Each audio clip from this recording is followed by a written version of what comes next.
Our session overall on Friday went reasonably well. Yeah. The focus was on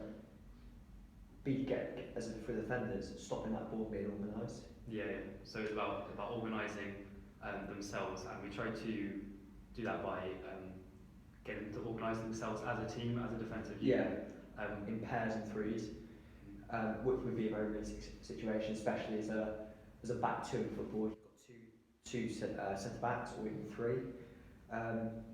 I think we did very well putting the onus on them. They had to work out themselves. Yeah, exactly. So we didn't give them any tips to start off with. We just let them do it, let them see what worked, and then after that we brought them in and discussed what worked well, how it worked well for them. I think personally for me, I think I like to work on improving my questioning. I think sometimes I give the answers away too easily, or I don't ask the correct question, which encourages them to give the answer I'm looking for.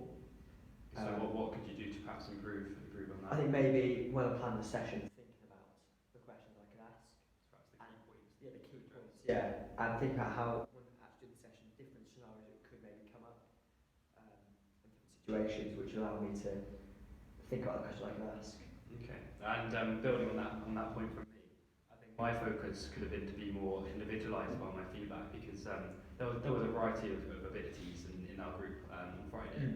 And so part of the problem was trying to give a sort of one-size-fits-all approach to it. But if you individualise the feedback, maybe take someone out of the equation, just have a quick word with them, and either give them a bit of advice that they might need, or if they find it too easy, give them a bit more of a challenge, a bit more of a progression for that person individually. It helps develop each person as an individual person rather than as a general group. Yeah, I think I'd do the same, individualising it. I think for me though, it'd be to individualise the challenge. Like we had some players in there who were very good footballers. They were comfortable with what we were doing, so maybe when we moved on to three touch, we had some players that were struggling enough with the challenge of having as many touches as you like. They weren't confident kicking the ball, so maybe it would have been a good idea for one of us to step in and say, here's some technical feedback. But the people who were finding it too easy, saying three touch, think about how you can open when you the defender's putting pressure on them, how can you move the ball out the way of the defender? Yeah, exactly. And also adding to the question aspect, or the athlete-centered aspect that we were trying to go for, instead of maybe giving them a progression or development for them, get them to think of something themselves. Yeah. So something which they feel suits them, but will also challenge them, because that ultimately will help develop a bit better overall as well. I think in the session, I think we were very positive. We were very encouraging. Yeah, that was one of the feedbacks we got actually. Was encouragement was ever present in our session, which was promising. I think it was an enjoyable session overall. I think all the athletes seemed to enjoy it.